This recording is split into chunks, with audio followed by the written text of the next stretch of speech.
Ayan guys, ayan. Kakain tayo ng kung ano pong nakakaalam nito, bituelas saka dahon ng ampalaya. Ito yung nakakainin natin. Kain tayo. Ayan. tayo. Tayo ng bituelas saka ampalaya. Shout out po sa mga mahilig sa gulay at saka ampalaya.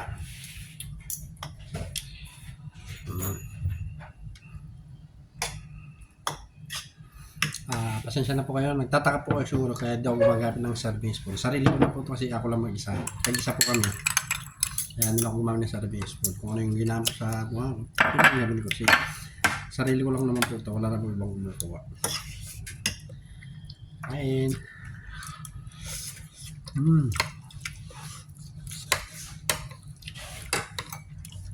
At siyempre po ang aking background, kita nyo naman po, maraming pintuan, mga kapitbahay natin. Nasa villa po kasi tayo, kaya maraming parang accommodation.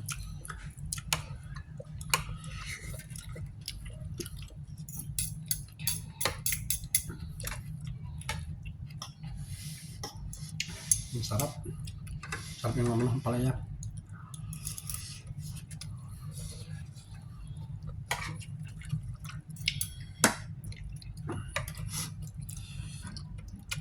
Meron pa ako dito tira namin, hindi ko alam kung pwede pa. Sabi nga nila, habang tumatagal, sumasarap. Diba? Ayun guys, dahon ng palaya. Shout out po sa mga kumakain ng palaya.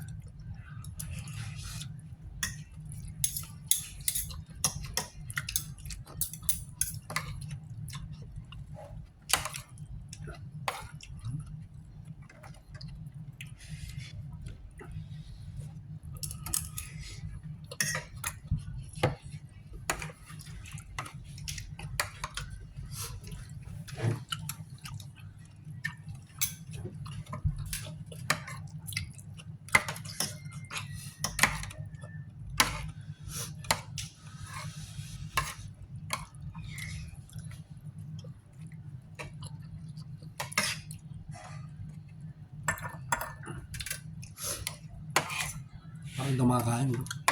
Ang busog ko sa pagdating ko kasi kanina nagtimpla ng kape. Tapos may bagong gawang pandesal. Kumain ako.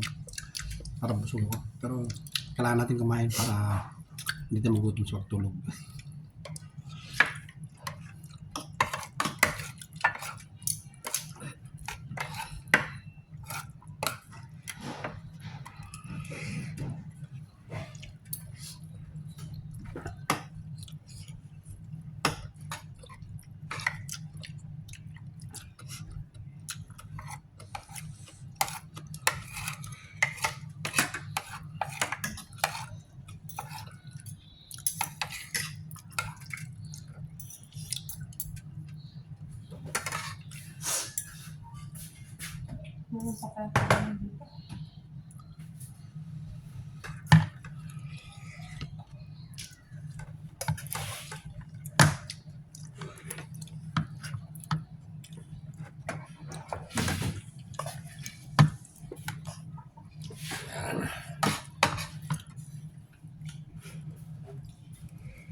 Puputulin ko na po ang aking video, medyo mahaba na po.